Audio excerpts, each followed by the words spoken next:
और इस खबर पर ज्यादा जानकारी के लिए दिल्ली से जी मीडिया संवाददाता बलराम पांडे जुड़ चुके हैं। बलराम, अभी हमने बात सुनी, बीजेपी जो दावा कर रही है संजय सिंह का अगला नंबर, इस तरह की बातें कही जा रही है। रमेश बिधूड़ी की बात हमने सुनी, वीरेंद्र सचदेवा ने भी इसी बात का जिक्र किया। किस आधार पर यह कहा जा रहा है?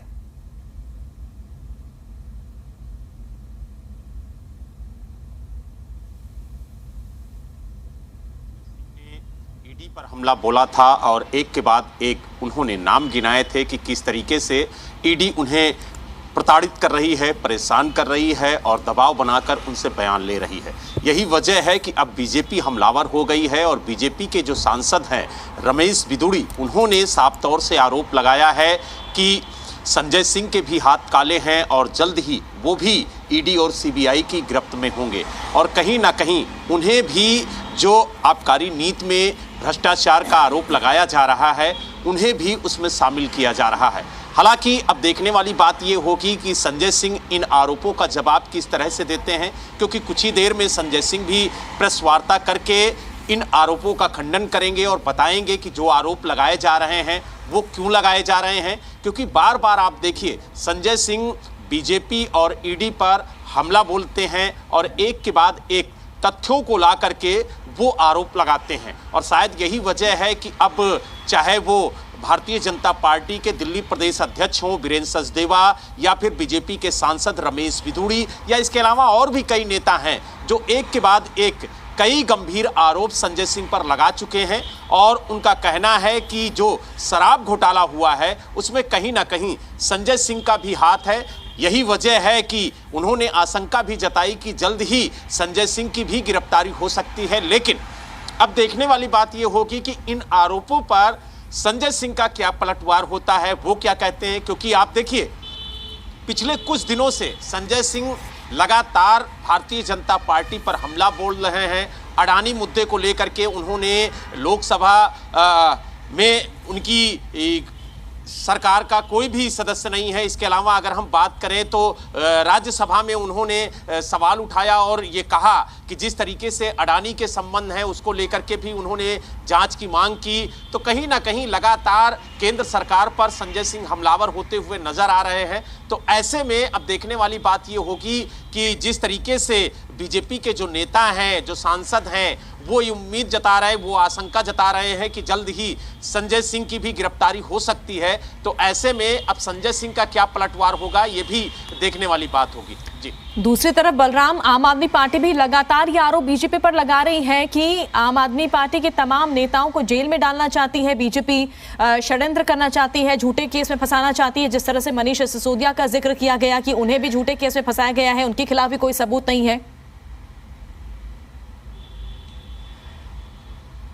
बिल्कुल, देखिए ये आरोप तो चाहे दिल्ली के मुख्यमंत्री अरविंद केजरीवाल हों या फिर जो आम आदमी पार्टी के वरिष्ठ नेता या सांसद हों, सभी ये आरोप लगा रहे हैं कि जो आम आदमी पार्टी के नेता हैं, जो दिल्ली सरकार के मंत्री हैं, उनको झूठे मुकदमों में फंसा करके जेल भेजा जा रहा है। और उसका उदाहरण देते हुए वो सत्येंद्र जैन और मनीष सिसोदिया का नाम लेते हैं कि किस तरीके से दो मंत्रियों को सलाखों के पीछे भेजा गया और किस तरीके से उन्हें जबरन गिरफ्तार किया गया, जबकि उनके खिलाफ अभी तक कोई ऐसे सबूत नहीं मिले हैं, कोई ऐसे साक्ष्य नहीं मिले हैं जिसके आधार पर ईडी या सीबीआई ये कह सके कि शराब घोटाले में ये संलिप्त हैं। हालांकि अब बार बार आरोप प्रत्यारोप का जो सिलसिला है वो आम आदमी पार्टी और बीजेपी के बीच में जारी है, लेकिन कहीं ना कहीं मामला अब कोर्ट में है और कोर्ट इस पूरे मामले की सुनवाई कर रहा है। तो ऐसे में देखने वाली बात ये होगी कि ईडी और सीबीआई किस तरीके से सबूतों को कोर्ट के सामने पेश करती है और उन साक्ष्यों पर कोर्ट किस तरीके से निर्णय लेता है। हालांकि अभी तक ईडी और सीबीआई एक भी साक्ष्य मनीष सिसोदिया के खिलाफ कोर्ट में पेश नहीं कर पाई है और ना ही सत्येंद्र जैन के खिलाफ पेश कर पाई है, लेकिन पूरे मामले की जांच सीबीआई और ईडी कर रही है। तो लिहाजा अभी फिलहाल दोनों को जमानत नहीं मिली है।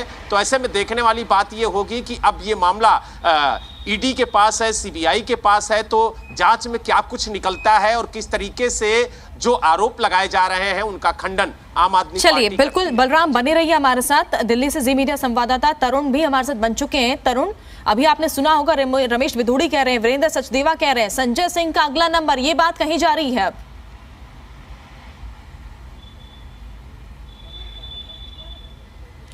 देखिए, ये पहली बार नहीं है जब आम आदमी पार्टी के राज्यसभा सांसद संजय सिंह के खिलाफ घेरेबंदी बीजेपी ने की हो।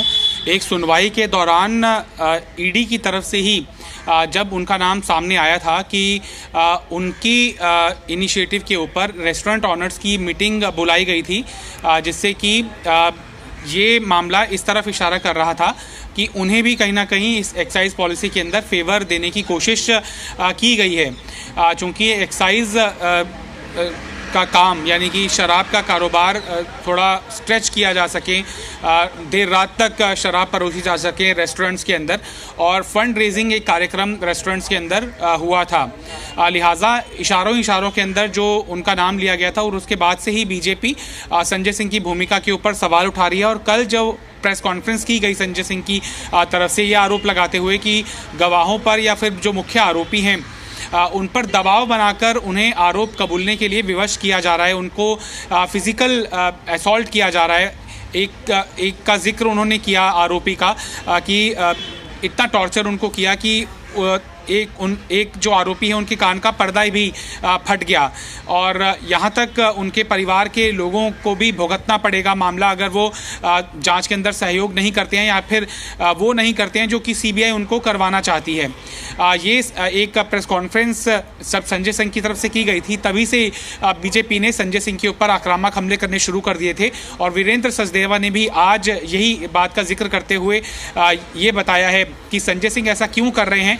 ये सार्वजनिक है, चूंकि वो खुद को बचाना चाहते हैं, लेकिन वो ज़्यादा लंबे समय तक नहीं बच पाएंगे। कानून के शिकंजे में आज नहीं तो कल उनको आना होगा। तो क्या तरुण, हम ये माने कि आने वाले दिनों में संजय सिंह को लेकर भी यहाँ पर कोई जांच पड़ताल शुरू हो सकती है, उनसे भी पूछताछ हो सकती है?